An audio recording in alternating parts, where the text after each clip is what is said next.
Hello குட்டீஸ். நம்ம இன்னைக்கு சத்ரபந்து அப்படிங்கிறவரை பற்றி பார்க்கலாமா? சத்ரபந்து அப்படிங்கிறவர் சூரிய வம்சத்தில் பிறந்தவர். அவருக்கு நல்ல வம்சத்தில் பிறந்திருக்கார். ஆனால் அவர்கிட்ட நல்ல குணங்கள் இல்லவே இல்லை. எல்லாம் கெட்ட குணங்களாக தான் இருந்தது. அடுத்த அவளுக்கு கஷ்டத்தை கொடுக்கறது, அடுத்த அவளை என்னென்ன துன்பம் அவளுக்கு கொடுக்கணுமோ அதெல்லாம் கொடுக்கறது, அந்த மாதிரி கெட்ட நடவடிக்கையிலேயே இருந்தார் அவர். அது ஒரு எல்லாருமே என்ன சொல்லுவாய், பெரும் பாவி இவன் அப்படின்பா. அந்த மாதிரி பாவச் செயலையே பண்ணிட்டு இருந்ததுனால அவ அப்பா அம்மா கூட இருந்தவா ஃப்ரெண்ட்ஸ் எல்லாரும் அவனை ஒதுக்கிவிட்டா. அவன்கிட்ட யாருமே போகிறது கிடையாது. அதனால் அவன் என்ன பண்ணிட்டான், ஒரு காட்டுலேயே திரிஞ்சுட்டு இருக்கான். அந்த காட்டில் திரிஞ்சுட்டு அங்கே வர மிருகங்களெல்லாம் வேட்டையாடுறது, அந்த மாதிரி பண்ணிட்டு ஜீவஹிம்சைன்னு பேர் இதுக்கு. அந்த மாதிரி ஜீவஹிம்சை பண்ணிட்டு அதை மாதிரி இருந்துட்டான். இப்படி ரொம்ப நாளாக காட்டில் வாழ்ந்துட்டு இருக்கிற போது ஒரு முனிவர் கூட இல்லை, மாமுனிவர் ஒருத்தர் அந்த காட்டு பக்கம் வரார். வந்தால் இந்த காட்டில் இவனை தவிர்த்து வேறு யாருமே இருக்க மாட்டாளா? அந்த முனிவரை பார்த்த உடனே இவர் என்ன பெரிய முனிவர் மாதிரி தெரிகிறாரு, இவர் காட்டுக்குள்ளே வந்துட்டாரு அப்படின்னு கிட்டக்க போய் பார்த்துட்டு, என்ன முனிவரே, வழி தவறி வந்துட்டீங்களா? கண்ணை திறந்து பாருங்க, இந்த காடு பெரிய காடு, இதுக்குள்ளே நீங்கள் வந்துட்டீங்க அப்படிங்கிறோம். அப்போ தான் அவர் நிமிந்து சுற்றி பார்க்குறார். வழி தவறி வந்துவிட்டார். ஆனால் அவருக்கு ஒரே மயக்கம், தண்ணி தாகம், பசி அந்த மாதிரி இருந்ததுனால அவருக்கு தெரியாமல் வழி தப்பி தான் வந்துவிட்டார். உடனே என்ன பண்ணினார், சரி பக்கத்தில் ஏதானும் தண்ணி கிடைக்குமா பார்க்கலாம், குளம் எதான இருக்கா பார்க்கலான்னுட்டு பார்க்குறார். ஒரு குளம் இருந்தது. அந்த குளத்தில் போய் தீர்த்தத்தை சாப்பிடலான்னுட்டு போகிற பொழுது வழிக்கு விழுந்துவிட்டார்.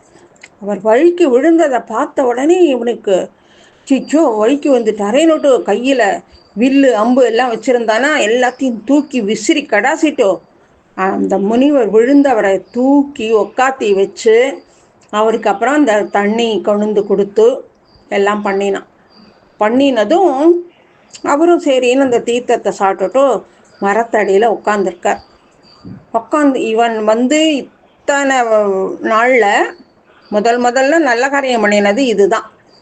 உடனே என்ன பண்ணினா, அவன்கிட்ட அந்த காட்டில் என்ன பழம் கிழங்குகள் என்ன கிடைக்கிறதோ அதை கொண்டு கொடுத்து அவருக்கு பசியையும் ஆற்றிட்டான். அவர் அதெல்லாத்தையும் சாப்பிட்டுட்டு தீர்த்தத்தையும் சாப்பிட்டுட்டு இப்போ மரத்தடியில் உட்காந்துருக்கிற பொழுது அவனை பார்க்குறார். நிமிந்து பார்த்தா அவன் அது மட்டும் இல்லை, அவருக்கு காலெல்லாம் வேற பிடிச்சி விட்டுருக்கான். இன்னும் அவருக்கு ரொம்ப மனசு நெகிழ்ந்து படுத்து எல்லாம் பார்த்துட்டு அவர், ஏன்பா நீ இவ்வளவு தூரம் எனக்கு உபகாரம் பண்ணுறியே, உன்னை பார்த்தா நல்ல குலத்தில் பிறந்தவன் மாதிரி இருக்கியே, நீ யாருப்பா, இந்த காட்டில் வேற இருந்துட்டுருக்க நான் அப்படின்னு கேட்குறார். அதுக்கு அந்த சத்ரபந்து சொல்கிறான், ஐயா நான் என்னென்ன கொடுமை உண்டோ என்னென்ன பாவங்கள் உண்டோ அந்த மாதிரியான வேலைகள்லாம் பண்ணின்னு இருக்கேன். எனக்கு நல்ல காரியங்கள் பண்ண தெரியாது. நான் ஒரு பாபி மாதிரி, நான் இந்த மாதிரி கெட்ட வேலைகள் தான் பண்ணின்னு இருக்கேன் அப்படின்னு உள்ளபடி அவர்கிட்ட சொல்லிட்டான். சொன்ன உடனே, அப்பா நீ இந்த தீய குணத்திலேருந்து வெளியில் வந்துடும், இன்னுமே இந்த ஜீவ ஹிம்சை எல்லாம் பண்ணாத, ஜீவ காருண்யம் பண்ணு அப்படின்னு சொல்லி பரமஹிதமான வார்த்தைகள்லாம் சொல்கிறார். நீ திருந்திடும் அப்படின்னு எல்லாம் சொல்கிறார். சொன்னால் அவன் சொல்கிறான், ஐயா எனக்கு நல்லதெல்லாம் செய்யறதுக்கே தெரியாது. நான் என்னென்ன கெட்ட குணம் உண்டோ, என்ன காமம் குரோதம் லோபம் மோகம் மதம் மாச்சரியம் அப்படின்னு இந்த தீய குணங்கள் தான் என்னால் பண்ண முடியும். என்னோட மனசு என் கைவசத்தில் இல்லை. அது எப்படியெல்லாம் போகிறதோ நான் அப்படியெல்லாம் போயின்னு இருக்கேன். அதனால உங்களோட உபதேசமெல்லாம் என்னால் செய்ய முடியாது அப்படிங்கிறான். நீங்கள் வேற ஏதாவது உபதேசம் பண்ணுறதுனா பண்ணுங்க அப்படின்னு சொல்கிறோம். அப்போவும் அவர் உடலை இல்லையே, இவனை எப்படியான நம்ம திருத்தி ஆகணும் அப்படின்னு சொல்லிட்டு இன்னொரு உபகாரம் இன்னொன்று சொல்கிறார். நீ முன்னால இதெல்லாம் பண்ண முடியலன்னு வச்சுக்கோ, நீ எதுவாக இருந்தாலும் கோவிந்தா கோவிந்தா, உக்காந்தா கோவிந்தா, நின்னா கோவிந்தா, இருமினாலும் கோவிந்தா, தும்பினாலும் கோவிந்தான்னு எதை நீ பண்ணினாலும் கோவிந்தா கோவிந்தாங்கிறத மட்டும் சொல்லு போகிறோம், அதுவே உன்னை காப்பாற்றும் அப்படின்னு சொல்கிறார். இவன் இத்தனை கெடுதல் பண்ணினா கூட இவர் சொன்ன இந்த உபதேசத்தை எடுத்துட்டான்.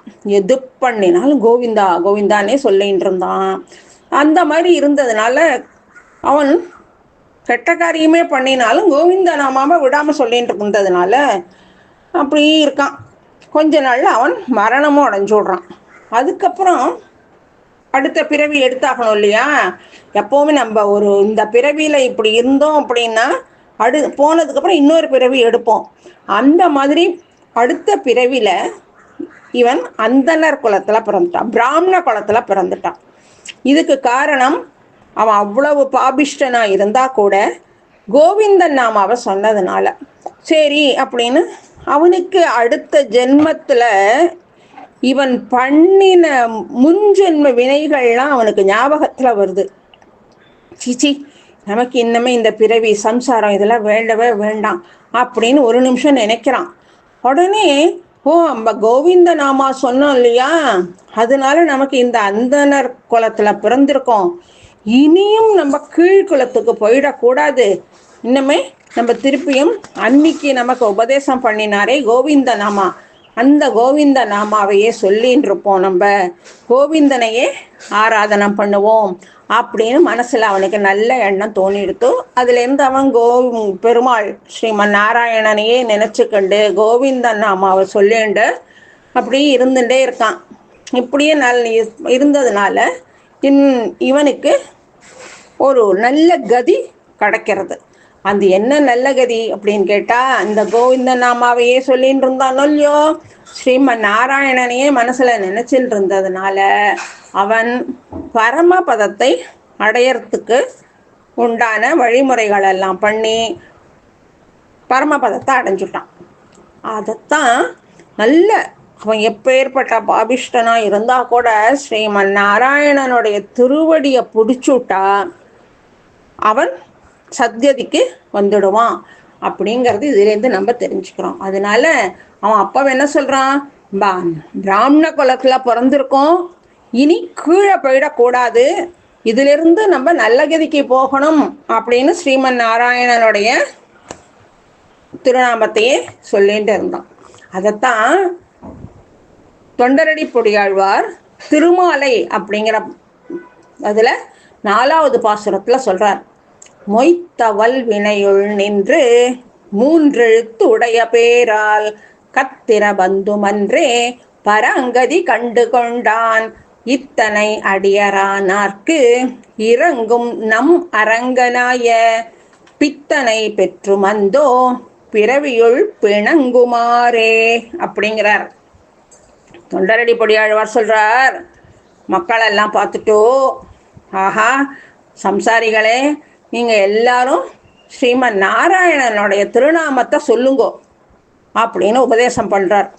அதுக்கு அந்த சம்சாரிகள் கேட்குறா, ஆழ்வீர், நாங்கள்லாம் மகா பாபம் பண்ணினவா, இந்த மாதிரி பாபம் பண்ணின எங்களுக்கு இந்த திருநாமத்தை சொல்கிறதுக்கு தகுதியான உண்டோ அப்படின்னு கேட்குறான். அதுக்கு ஆழ்வார் சொல்கிறார், இந்த உலகத்தில் பிறந்திருக்கேளே நீங்கள்லாம், இந்த பிறந்ததுக்கு பிராயச்சித்தம் பண்ணினா பாவங்கள் போயிடும். அதனால எம்பெரும் சத்திரபந்து அப்படிங்கிற இவனோட கதையை கேட்டேளோ இல்லையோ, இப்போ இந்த சத்திரபந்து அவ்வளவு பாபம் பண்ணிட்டு இருந்தாலும் எம்பெருமானோட திருநாமத்தை சொன்னதுனால அவன் எப்படி பரமபதத்தை அடைஞ்சான், அந்த மாதிரி நீங்களும் பரமபதத்தை அடையலாம், எம்பெருமானோட திருநாமத்தை சொல்லுங்கோ அப்படிங்கிறார். இது விஷ்ணு தர்மத்திலே சொல்லியிருக்கு.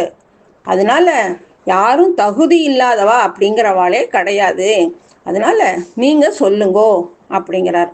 அப்புறம் அந்த சம்சாரிகள் எல்லாரும் இந்த மாதிரி திருப்பியும் திருப்பியும் இந்த பிறக்கிறதும் இறக்கிறதும் அப்படியான இந்த சம்சாரத்தில் இனிமேல் நம்ம இருக்கக்கூடாது, ஆழ்வார் சொன்னபடி நம்ம எம்பெருமான் திருநாமத்தை சொல்லுவோம் அப்படின்னுட்டு எல்லாரும் எம்பெருமானோட திருநாமத்தை சொல்லி மீண்டும் பிறப்பு மீண்டும் இறப்பு அப்படின்னு இல்லாத மோட்ச சாம்ராஜ்யத்தை அடைஞ்சிருக்கா. அந்த மாதிரி மொய்த்த வல்வினை அப்படின்னா ஒரு தேன் கூடு இருக்கு அப்படின்னா தேன் எப்படி அதில் முச்சுண்டு இருக்கும், அந்த மாதிரி பாவங்கள்லாம் நம்மளை முக்கியம் இருந்தா கூட நம்ம அதுலேருந்து விலகணும். எப்படி விலக முடியும்? நாம எம்பெருமான் நாமத்தை சொல்லி விலகணும்.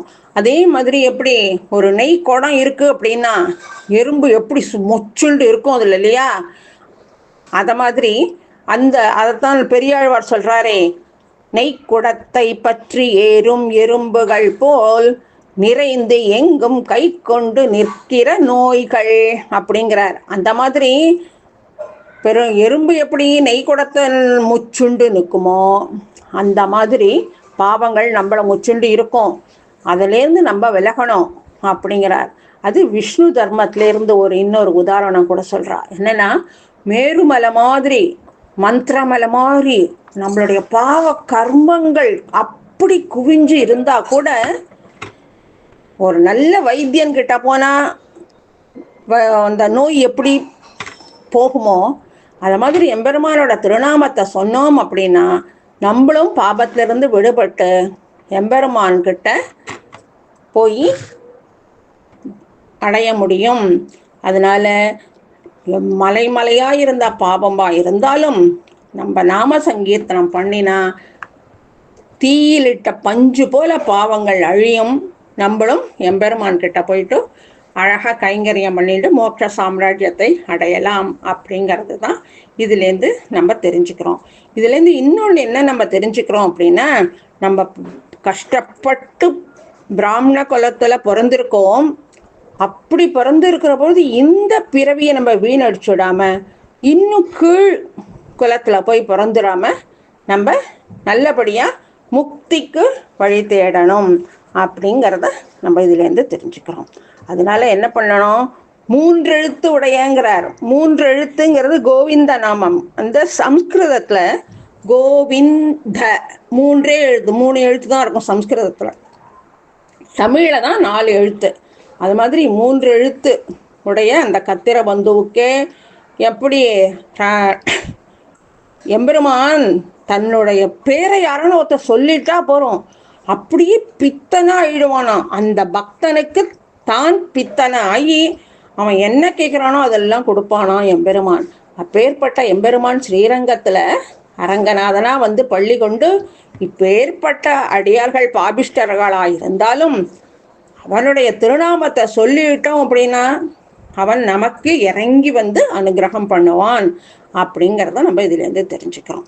இதுலேருந்து நம்ம கோவிந்த நாமாவை எப்பவும் சொல்லின்னு இருக்கணும். நின்னா கோவிந்தா, உக்காந்தா கோவிந்தா, பென்சில் கீழே விழுந்தா கோவிந்தா, பேனா கீழே விழுந்தா கோவிந்தா, அப்படி சொல்லணும்.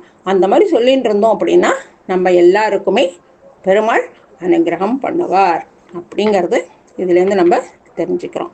ஓகே குட்டீஸ், இனிமேல் கோவிந்த நாமாவை சொல்லுவோமா? ஓகே, பாய்.